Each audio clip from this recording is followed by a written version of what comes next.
This is the final episode of the series. It's about faith.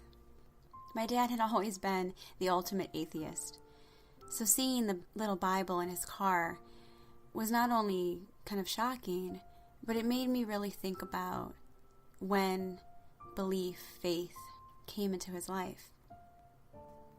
My father wanted to be a social worker. He never was one, so I like to believe that his energy is out there, and he's being that social worker. The thought of his soul rising above his home is what has helped to get me through. The thought that he wasn't in pain, and perhaps when the sheriff called, his soul was already there with me. I had told my father's mother, my grandmother, about his death, about her son who had died. It was a really difficult conversation.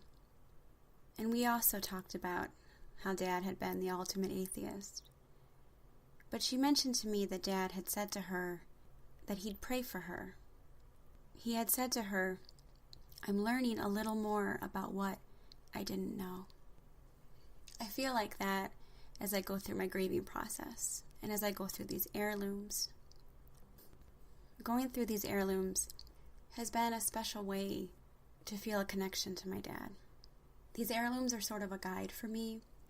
Looking at them creates questions and remind me of things I have forgotten about. And I start to piece together my father's life. And I'm going to share a story based on how that didn't happen quickly. How years went by before I started really processing and looking at these heirlooms and thinking about what do they mean? Why did I take them? And why they're special. Over 1,000 miles away from where my grief started in New York, I opened the duffel bag that holds my father's possessions. There had been nothing to claim after the propane explosion and fire at his home outside of Syracuse, New York. I took what I could from his car that day when I flew in from Manhattan. A pocket knife, an old hat, a clipboard, and just a handful of other items. These makeshift heirlooms of my father's life I knew were not intended to be heirlooms at all. The duffel bag had first been with me in Manhattan, along with my father's urn. The bag sat unmoved beside a dresser, unopened, except on the anniversary of my father's death, when I go through the items and imagine him using them for a few minutes. My little ritual, and I'd admire the tomb of my father's things, the stains on his hat, the smell of cigarettes on his sports jacket, the rust on the pocket knife. My face would scrunch up, and I'd reminisce that day the sheriff called. I'd tap my hand on Dad's urn, as though it was a way to say hello. My husband and I measured where to fit a small crib in our apartment. I had written in my journal an entry directed to my father. "Dear Dad, there's a little life in me. I've taken an immense amount of pregnancy tests, and all positive.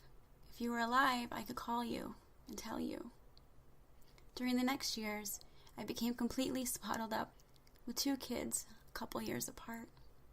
It kept me going to watch their lives begin. My father's keepsakes were tucked away and out of toddler reach. I could stroll on and carry this slice to my chest from never getting to say goodbye to my father.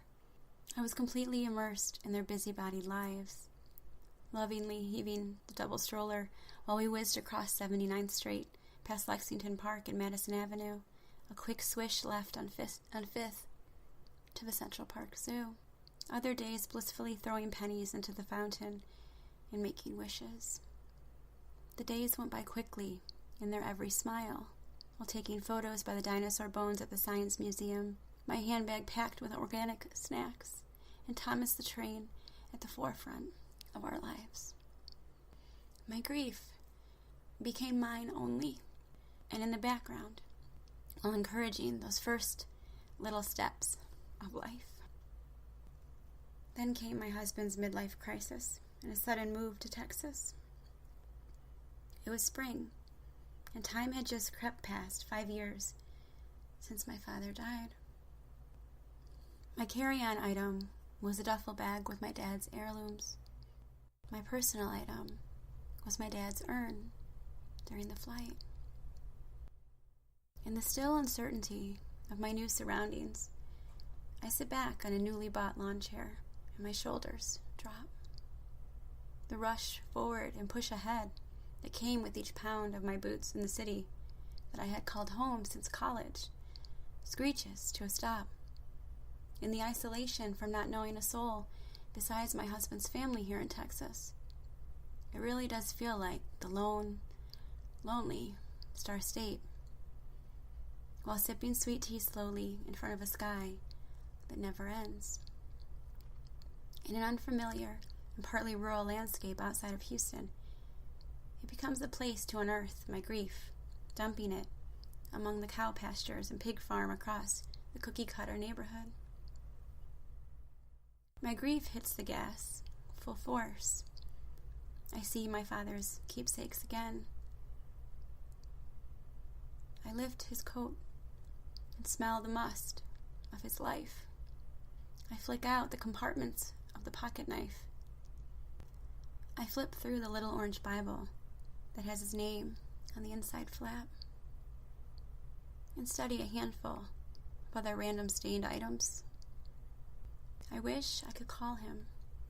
He could tell me about his smashed Giants hat and if he was going to wash it and wear it again, or if he felt the hat was too old and the seams of the brim were too torn to wear again. I wonder how often he used this pocket knife and where he bought it. I start to unbox this loss, the attempt and fail of a garden, and the damn dying tomato plant. A longing for my roots pop up, for a northern wind to cool my skin down from the heat. In my thirst to keep where I come from with me, my grief spills over as I look closer at these heirlooms in the beaming sun. And through these heirlooms, I see what our relationship lacked, what held it up. And I try to make sense of these items and revisit the past through these scuffed up objects. The objects start to form a timeline in my mind. They start pressing on the questions I have about my father's life that I've kept in the back burner. I imagine my father using these items. Looking at my father's pocket knife I found in his car, it looks a lot like the pocket knife he'd given me when I was 12. I'm not sure it's the same, but the memory of a note card I had written on during a conversation with my father comes to mind. Each object seems to have an artifact that is missing. These objects inspire me to pursue artifacts of his life, his high school records, his college transcripts, his military records. I'll find articles he had written in the school newspaper. I'll talk to a couple of his high school friends, and I'll discover a time in his life that he never spoke about actually was one of the best times of his life. I will finally go through the process of getting my father's medical records. I'm blown away by the package. It's way more than I ever expected. I thought maybe a couple pages, basic stats. I didn't know it would span 20 years and be over 100 pages long. The answers to many questions are there. It's not just his health. It's deeper details about his personality, his mentality, where he was living, when, dialogue of him speaking about his day in life, the rehab programs he was in and out of, the steps he was taking to get back on track, what he was allergic to, his goals to build a support system, and much more. I compare where I was living to where my dad was living at the time, and I see where our lives connected. A letter he wrote me during a rough period in his life when he didn't have a phone pairs up with an appointment he had, creating a resume at a community center. I will only be inspired to seek more. While I seek out these roots of my father's life, my children will grow a taste for crawfish and alligator, beef and Tex-Mex. They'll celebrate Texan Day stomping and jumping around in new cowboy boots and hats, vests with tassels, as though it's Halloween all year. Every morning my daughter waves to the cows, and I wonder sometimes, where the hell are we? But I'm finding more purpose in being here, in this change of landscape, in the slower walk of life. I've picked up my feet and my heart and been able to decipher the meaning of these heirlooms and what my father left behind. Texas is not the place I plan to be, but it's the place I've laid my grief out. The duffel bag may have stayed zipped up longer had we not moved to Texas. The name Running Rebel and Mad Dog comes from my own nickname, Running Rebel, as a child, and my dad's nickname, Mad Dog.